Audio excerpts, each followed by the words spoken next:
It is such a joy today, and the whole atmosphere seems to be bubbling with it.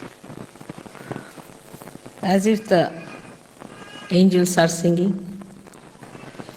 And the speciality of Hanumana was that he was an angel. Angels are born like angels.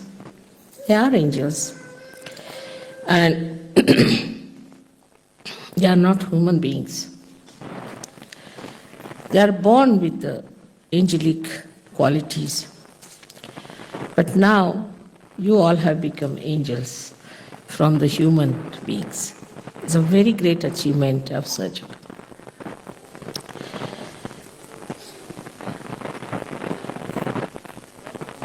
The qualities that are born with the angels are seen from their very childhood. Firstly, they are not afraid of untruth, falsehood. They are not worried as to what people will say to them, on what they will lose in life. To them, truth is their life. They breathe truth. And nothing else matters with them. This is the first great quality of an angel. They will go to any extent to establish truth, to protect the people who are in truth. It's such a wide range of these angels all over. So in the left side we have Ganas, on the right side we have angels, and translated in Sanskrit language or in any Indian language as Devdut, means they are the ambassadors of gods. So now you are the same. You are all angels now. Only thing, you are not aware that you are angels while they were aware from their childhood.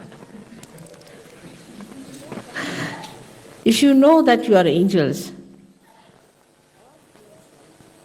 all your qualities will start shining through. And you'll be amazed that the quality of standing by the truth at any cost is so easily managed for you, because you have been given the right. You have been given the special blessings, the special protection from the divine, that if you stand for the right, and if you stand for the righteous, and if you stand for the truth, all kinds of help to protect you will be given. Angels are aware of this. They are sure of it. They are certain. There's a certainty about it. But you are not. You still sometimes think maybe, may not be. Same style. Goes on. But believe me, you are angels. You have all the powers, and what rights you have. Human beings cannot get over you. That's the speciality of angels, not of saints. Saint could be maneuvered. They could be tortured. They could be troubled. Incarnations may do the same. Incarnations accept it. They want to have all these penances done to them so that they create an event in their life to express themselves in a more dynamic way. If there was no Ravana, there would have been no Ramayana. If there was no Kansa, there would have been no Krishna. So the incarnations take upon themselves the problems and also the fight with the evil. So it looks sometimes that we feel that they suffer, but they don't. But the angels are a special category. They don't take up any problems upon themselves, they just solve them. If there's a problem, it's the angels who solve for the saints as well as for the incarnations. And they are to be told sometimes that don't jump in just now. We are working out on the stage now. You will jump when we'll ask you. They are ready, standing at the door, just to jump in. So anxious. And they are fixed quantities. You can rely on them completely. For example, Shri Hanumana, as you know him as an angel, has great capacities, great powers, and it is his right to use them. And he is very aware of it. He does everything very amusingly, uses his powers very amusingly. Like he burnt the whole of Lanka, and he was laughing at it. Then he extended his tail and put it round the necks of many Rakshasas, and he was just playing with them and then flew in the air and they all were dangling in the air. So it's a playfulness of the angels also. Because they're so confident. They're absolutely aware, absolutely identified with their personality, with their powers, with themselves. Here the Sahajogis sometimes don't understand that I have made you into angels. I have not made you into saints, but angels. And you are always protected. I can only make angels, I can't make saints. Saints are made by their own effort. The effortlessness doing is like Ganesha, like Kartikeya, like Hanumana. The same way you are all made with the same style. So try to understand that what I say about you is the truth. Kinds of conditionings work even through you people, though you are saints. And you don't know how to spread your wings. Still, sometimes I feel that the rebirth has taken place and they have all become like angels with wings. But as little birds, they still have to learn how to fly.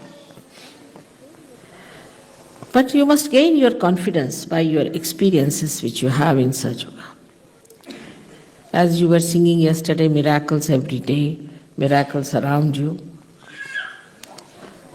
These are done by the angels, and they try to convince you that you are one of us.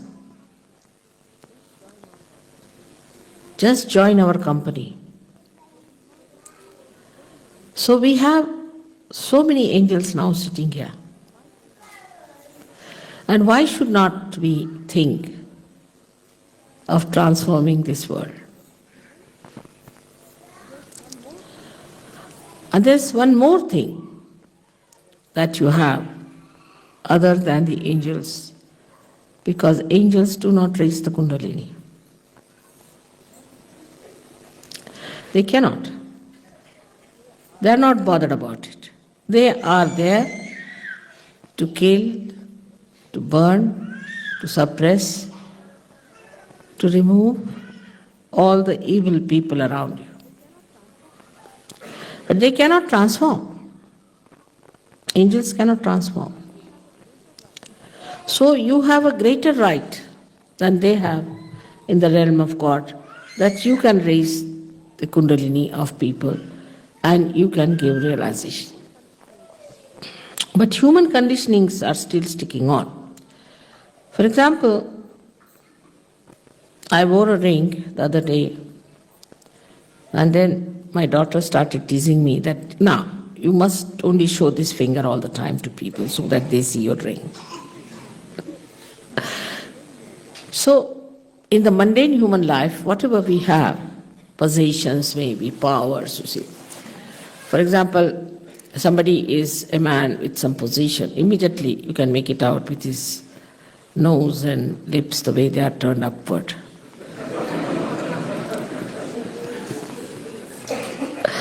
But the powers that you have in your possession, you are afraid to manifest them and to talk about it, to use them. Imagine with so many angels, the whole of England should get realization in no time. But we are still trying to learn what we are. Hanuman had no problem, because from his childhood he knew that he was an angel and he has to do the job of an angel. But because we were born as human beings and now we have become angels, we find it difficult to be dynamic like other angels that they were. Even your thought, collective thought, even your individual thought is powerful. And your attention is powerful. Because of this fear, or maybe the conditionings as you can call it, or maybe the ego part which is still sticking on to you,